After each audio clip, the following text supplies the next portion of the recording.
नमस्कार दोस्तों, स्वागत है आपका इस यूट्यूब चैनल पर। जैसे कि हम लोग रीजनिंग का सीरीज पढ़ रहे हैं और जिसमें से कोड डिकोड और डायरेक्शन का एनालॉजी का कुछ चैप्टर्स मैंने कवर कर लिया हूँ। और ये जो चैप्टर है वेन डायग्राम का होने वाला है। वेन डायग्राम जिसको हिंदी में बोलते हैं वेन आरेख। इसका मतलब क्या है, कुछ जो भी कॉन्सेप्ट है इसको पहले थोड़ा समझ लेते हैं, उसके बाद क्वेश्चन पे जाएंगे तो अपने आप ये समझ जाएगा। और हर बार की तरह मैं यही कहूँगा कि जितना मतलब क्वेश्चन प्रैक्टिस करेंगे उतना ही आपको मतलब आएगा। क्वेश्चन प्रैक्टिस करना है, लेकिन समझने वाली बात है कि जितना आप पहले उसको डीपली समझेंगे तभी आप प्रैक्टिस करने में आसानी होगा। तो जो वेन डायग्राम है इसको चलिए हम लोग समझते हैं। देखिए वेन डायग्राम को, इसका जो रिलेशन है ना, जो रिलेशन, इसमें टाइप्स बहुत होते हैं वेन डायग्राम का। तो टाइप्स को याद नहीं करिए, क्योंकि अगर टाइप्स को याद करने जाएंगे तो बहुत टाइम लग जाएगा। तो हम ज़्यादा मोटी मोटी तौर पर अगर देखें तो हमको डायरेक्ट लगाना है।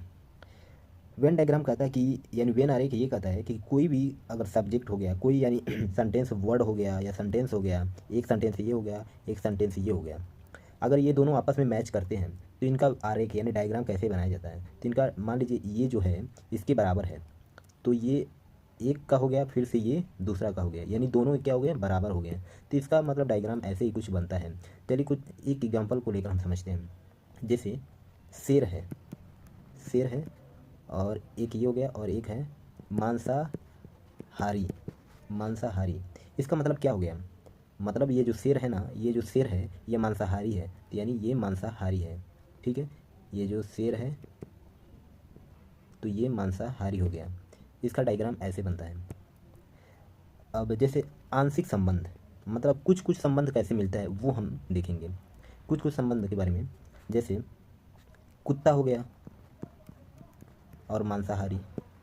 मांसाहारी, कुत्ता और मांसाहारी की बात करते हैं तो कुत्ता क्या होता है, कुत्ता मांसाहारी भी होता है, यानी मांस भी खाता है और वेज भी खाता है, यानी इसमें आंशिक रूप से ये आता है।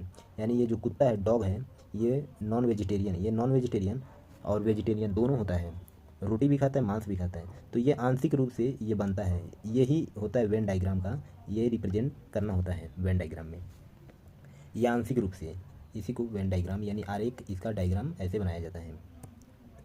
अब आता है निगेटिव जो रिलेशन होता है वो क्या कैसे होता है। जैसे निगेटिव रिलेशन की बात करते हैं, कुत्ता, फिर से वही डॉग, ठीक है, डॉग का और लायन का, डॉग और लायन का लेते हैं एग्जांपल। तो जैसे कुत्ता है, कुत्ता क्या है, ये सर्वाहारी होता है, मतलब सब कुछ खाता है। डॉग और लायन क्या होता है, ये केवल मांस खाता है।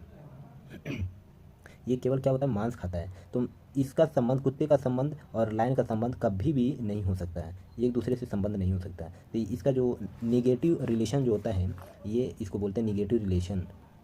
निगेटिव रिलेशन, तो ये होता है निगेटिव रिलेशन। आंशिक का भी हम लोग पढ़ चुके हैं। देखिए यही तो कुछ कुछ मतलब जो होता है हमको ध्यान देना होता है। एक क्वेश्चन आता है, मैं ये थोड़ा सा टाइम दीजिएगा लेकिन समझिएगा इसको। जैसे ताजमहल, ताजमहल, आगरा और यूपी। अब इसका वेन डायग्राम कैसे बनाएंगे, इसका बहुत आसान है वेन डायग्राम बनाना। कैसे, पहले तो यूपी एक बहुत बड़ा स्टेट हो गया, यूपी, ठीक है, ये यूपी हो गया। अब आता है आगरा, ये एक सिटी हो गया आगरा, तो आगरा बना दिया। अब जो ताजमहल है इस आगरे के अंदर है, सिटी के अंदर है, तो ये ताजमहल बना दिया। डायग्राम ऐसे बनता होता है। पहले तो हम ये जो रेड कलर से ये जो बनाया हूँ, रेड कलर से ये यूपी हो गया, ये यूपी हो गया। और जो ब्लैक कलर से बनाया हूँ ये आगरा हो गया, सिटी हो गया। और जो ब्लू कलर से बनाया हूँ ये ताजमहल हो गया। तो वेन डायग्राम कुछ ऐसे बनता है। कुछ और एग्जाम्पल्स लेकर हम लोग समझेंगे तो ये अच्छे से समझ आ जाएगा। जैसे कि चलिए लेता हूँ, तो इसका लेता हूँ टेबल, टेबल, टेबल, कुर्सी, कुर्सी, बल्ब। तो आई थिंक ये समझ गए होंगे कि कैसे किस रिलेटेड से ये बात करता है। टेबल क्या होता है, ये भी लकड़ी से बनता है। कुर्सी क्या होता है, ये भी लकड़ी से बनता है। बल्ब बनता है क्या, नहीं बनता है। तो यानी जो बल्ब का संबंध है इससे बिल्कुल ही नहीं हो, कुछ भी संबंध नहीं रखता है। तो इसको तो छोड़ ही देना है। तो हम केवल फोकस करेंगे टेबल और कुर्सी को डायग्राम बनाने के लिए। टेबल और कुर्सी का फोकस करेंगे डायग्राम बनाने के लिए। लेकिन इसमें भी कुछ कॉन्सेप्ट है, ये देखिएगा। टेबल की जो स्ट्रक्चर है और कुर्सी की जो स्ट्रक्चर है, टेबल जो बनता है ऐसे बनता होता है, ऐसा होता है, ऐसा होता है, ऐसा बनता है, ठीक है, टेबल ऐसे बनता है। कुर्सी का स्ट्रक्चर जो होता है ये ऐसा हो गया, ये ऐसा हो गया, फिर से ऐसा ऐसा ऐसा, ये ऐसे बनता है कुर्सी का। तो क्या ये टेबल जो कुछ मिलता जुलता है क्या इससे, कुर्सी से? बिल्कुल नहीं, ये भी नहीं मिल रहा है। तो इसका जो डायग्राम होता है ये भी कुछ ऐसे बनता है, और ये बनाकर मैं दिखाता हूँ। टेबल हो गया, ये कुर्सी हो गया, और ये बल्ब हो गया। मतलब ये तीनों का एक दूसरे से कोई दूर दूर तक कोई नाता नहीं है, कोई संबंध नहीं है। तो ये टेबल का अलग, कुर्सी का अलग, बल्ब का अलग। इसका आंसर वेन डायग्राम यही बनेगा, ठीक है। कुछ और एग्जांपल्स देखते हैं ताकि आपको अच्छे से समझ आ जाए। जैसे गायक, गायक, लेखक और संगीतज्ञ, संगीतज्ञ। तो ये जो गायक होता है, ये जो गायक होता है और लेखक होता है, संगीतज्ञ होता है, ये मनुष्य ही होता है, ये तो हमको पता है। जो गायक होता है, पहले तो देखते हैं, ये जो गायक है ये केवल गाना ही नहीं गा सकता है, लेखक भी हो सकता है ना, लेखक भी हो सकता है, हमको पता है। क्योंकि वो एक जो इंसान है वो गाना भी गा सकता है, लिख भी सकता है, तो हम इसको लेखक भी बना सकते हैं, ठीक है। अब आता है, ये जो गायक होता है लेखक भी होता है, संगीतज्ञ भी होता है, मतलब ये संगीतज्ञ भी होता है, मतलब ये गाना भी लिख सकता है, गा भी सकता है और लिख भी सकता है। मतलब ये जो कॉम्बिनेशन इसका तीनों का जो डायग्राम बन रहा है, ध्यान दीजिएगा, ये मेन इसका इस पर ये डिपेंड करता है, यही इसमें कॉमन होता है, ठीक है, यही एक कॉमन होता है। तो वेन डायग्राम ऐसे बनता है, जो लेखक होता है वो गायक होता है, ये जो गायक है वो लेखक भी हो सकता है और संगीतज्ञ भी हो सकता है। तो मतलब ये तीनों का संबंध एक दूसरे से हो सकता है, ये केवल संभावना पर डिपेंड करता है। ऐसा नहीं किसी का पर्सनल इसमें नाम नहीं दिया गया, अगर नाम देता तो आप इसको अलग अलग कर सकते थे। कुछ और एग्जांपल्स मैं यहाँ पर देकर दिखाता हूँ। अब बात करता हूँ गाय, गाय, शाकाहारी, शेर। अब तो ये समझ गए होंगे कैसे इसको बनाना है। ये जो गाय होता है ना, ये जो गाय है ना, ये शाकाहारी ही केवल होता है, मांस नहीं खाता है। लेकिन शेर क्या होता है, मांसाहारी होता है। ये शेर है, लॉयन हो गया, और ये गाय काऊ हो गया, और शाकाहारी, ये शाकाहारी में ये हम लोग बनाते हैं इसका डायग्राम। तो ये जो काऊ हो गया ये शाकाहारी भी होता है, लेकिन जो लायन हो गया, शेर, ये केवल मांसाहारी, शाकाहारी नहीं होता है। अब कुछ क्वेश्चंस जो हम आपको दिखाने जा रहा हूँ वो मतलब कॉम्पिटिटिव एग्जाम में आया है, वो मैं आपको दिखा रहा हूँ। ये वाला, ये आपको सॉल्व करना है कैसे होता है। तो इसमें पुरुष, लड़के और फुटबॉल, ये जो दिया है पुरुष, लड़के और फुटबॉल खिलाड़ी, इसमें कैसे बनता है, पुरुष, लड़के और फुटबॉल खिलाड़ी कैसे बनेगा। पुरुष और लड़के फुटबॉल खिलाड़ी, ये आप कमेंट करके अभी बता सकते हैं, नहीं तो मैं इसको बताने जा रहा हूँ।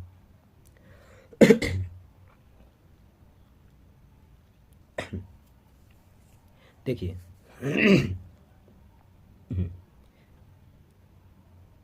तो देखिए, सभी लड़के जो हैं पुरुष होंगे, ये तो हमको पता है। ये जो लड़के हैं ना, एक मिनट, ये जो लड़के हैं ना ये पुरुष होते हैं, लड़के हैं तो पुरुष, यहाँ पर पहले से लिखा है। ये जो लड़के हैं ना, ये लड़के, ये पुरुष हैं, ठीक है, पुरुष हैं। अब फुटबॉल खिलाड़ी, ये जो लड़के हैं सभी लड़के पुरुष हैं, ऐसे हम कह सकते हैं, सभी लड़के पुरुष होंगे। लेकिन सभी लड़के फुटबॉल खिलाड़ी होंगे ऐसा नहीं है, सभी लड़के फुटबॉल खिलाड़ी नहीं है, कुछ उसमें से हो सकते हैं। तो कुछ उसमें से होंगे तो उनका वेन डायग्राम कुछ ऐसे बनेगा। कुछ हो सकते हैं, कुछ खिलाड़ी हो सकते हैं, कुछ गायक हो सकते हैं, कुछ और भी हो सकते हैं, इंजीनियर हो सकते हैं, ऐसा नहीं कि सभी खिलाड़ी ही होंगे। तो इसका आंसर क्या हो गया, सी हो गया, इसका आंसर सी। अब इसमें दिया चूना, सीमेंट, पत्थर, सॉरी चूना, सीमेंट, ईंट। चूना, सीमेंट और ईंट, इसका कोई संबंध है क्या? देखिए, चूना का जो क्वालिटी होता है वो अलग होता है, ये जो चूना होता है ये अलग होता है। सीमेंट क्या होता है, घर बनाने के काम आता है, तो ये सीमेंट भी अलग होता है। और ईंट क्या होता है, ईंट से घर मतलब वो पाउडर पदार्थ नहीं होता है, ईंट एक ठोस होता है। तो मतलब तीनों का जो कॉम्बिनेशन है ना बिल्कुल अलग है। चूना अलग होता है, सीमेंट अलग होता है, ईंट अलग होता है। जैसे शेर अलग हो गया, बिल्ली अलग हो गया, कुत्ता अलग हो गया, वैसे चूना सीमेंट ईंट ये अलग अलग हैं, तो इनका कोई संबंध नहीं आपस में। तो इसका आंसर डी होगा। ठीक है, अब बात करते हैं अभिनेता पशु पक्षी। ये भी मतलब तीनों अलग अलग प्रजाति हैं, तो ये भी इनका आंसर जो होता है डी ही होगा। इनका भी आंसर कौन क्या होगा, डी होगा। अभिनेता पशु और पक्षी तीनों का आंसर डी होगा। इसका तीनों मतलब इसका अलग अलग होंगे, तो इसका आंसर डी होगा। अब अगला क्वेश्चन देखते हैं।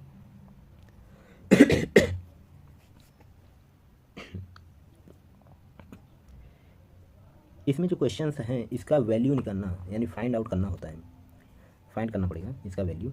यहाँ पर दिया यक्स का मान फाइंड कीजिए। ये यक्स का मान कहाँ गया, ये यक्स का मान फाइंड कीजिए। कैसे करेंगे,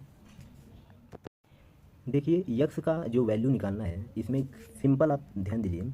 जो यक्स है ना, ये जो यक्स है, ये जो यक्स है ये आयत में है।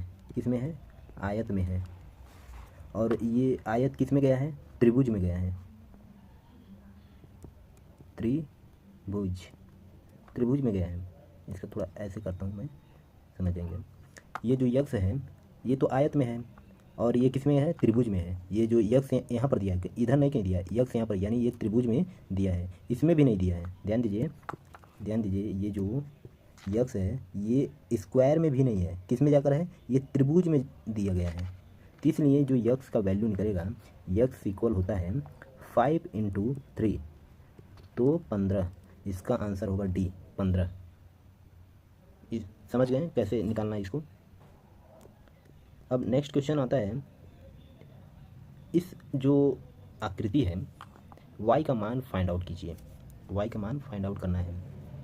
तो देखिए y किस में है, सर्कल में है। y जो है सर्कल में है, सर्कल में है। और ये जो y है किस में है, ये y सर्कल का है। और फिर से ये y किस में गया है, ये आयत में गया है। समझे, ये आयत में गया है। तो ये मान यानी इसका भी क्या होगा, समझ गए क्या होगा, इसका गुणा होगा। किसमें, आयत गुणे सर्कल, यानी y बराबर 6 × 7 यानी 42। इसका आंसर सी होगा। समझे कि नहीं समझे, आई होप कि समझ गए होंगे। नहीं समझे तो फिर से रिवाइज कर लीजिए। देखिए एक बार और बता देता हूँ। ये जो y है ये किस में है, सर्कल में है। ये सर्कल में है। y का जो y है ना, ये पूरा पार्ट y सर्कल का है। ठीक है, और यही सर्कल किस में है, यही सर्कल ये आयत में है। ठीक है, ये पूरे आयत में है। तो इसमें भी एक चीज़ और ध्यान दीजिए, ये जो y जो है ये एंगल में नहीं है, ये थोड़ा बाहर है, यहाँ पर है। तो यानी ये आयत में है, इतना आयत में है, इतना आयत में है। तो जो y है तो केवल आयत और सर्कल का गुणनफल होगा। अब समझे, ऐसे निकलता है। नेक्स्ट क्वेश्चन है कि इसका x का वैल्यू इसमें भी फाइंड आउट करना है। और देखिए इसमें x का वैल्यू फाइंड आउट करने के लिए ये जो x है, x त्रिभुज का है, त्रिभुज का x है। ठीक है, समझा रहा हूँ, समझिएगा। त्रिभुज का x है, लेकिन ये जो x है सर्कल में नहीं है, ये सर्कल से बाहर है। समझ गए, सर्कल से बाहर है। लेकिन सर्कल से बाहर किस में गया है, वो एक आयत में गया है, आयत में ये गया है। तो किस में, त्रिभुज गुणे आयत, त्रिभुज गुणे आयत, x का वैल्यू निकालने के लिए। तो यानी 7 और गुणे 6, फिर से 7 गुणे 6 यानी 42। और इसका आंसर डी। समझ गए, इसका आंसर डी होगा। तो आई होप कि दोस्तों ये जितना मैंने बताया है आप समझ गए होंगे। और ये वेन डायग्राम आपको अच्छा लगा होगा। अगर दोस्तों अगर वीडियो आपको अच्छा लगता है, थोड़ा भी अगर आपको इन्फॉर्मेशन यानी जो ये नॉलेज है गेन कर पाते हैं रीजनिंग का, तो आप हमारे चैनल को सब्सक्राइब कर लीजिएगा और लाइक कर दीजिएगा। मिलते हैं किसी और टॉपिक के साथ। और मैं दोस्तों एक चीज़ और आपको बताना चाहता हूँ, मैं हिस्ट्री का क्लास चालू करने वाला हूँ और सभी वीडियो फ्री में होगा। और हमारे यूट्यूब चैनल पर एक प्लेलिस्ट बना दिया जाएगा, जाकर वहाँ से आप उसको चेकआउट कर सकते हैं। पूरी वीडियो आप वहाँ पर फ्री में देख सकते हैं। तो चलिए मिलते हैं, तब तक के लिए बाय बाय, जय हिंद।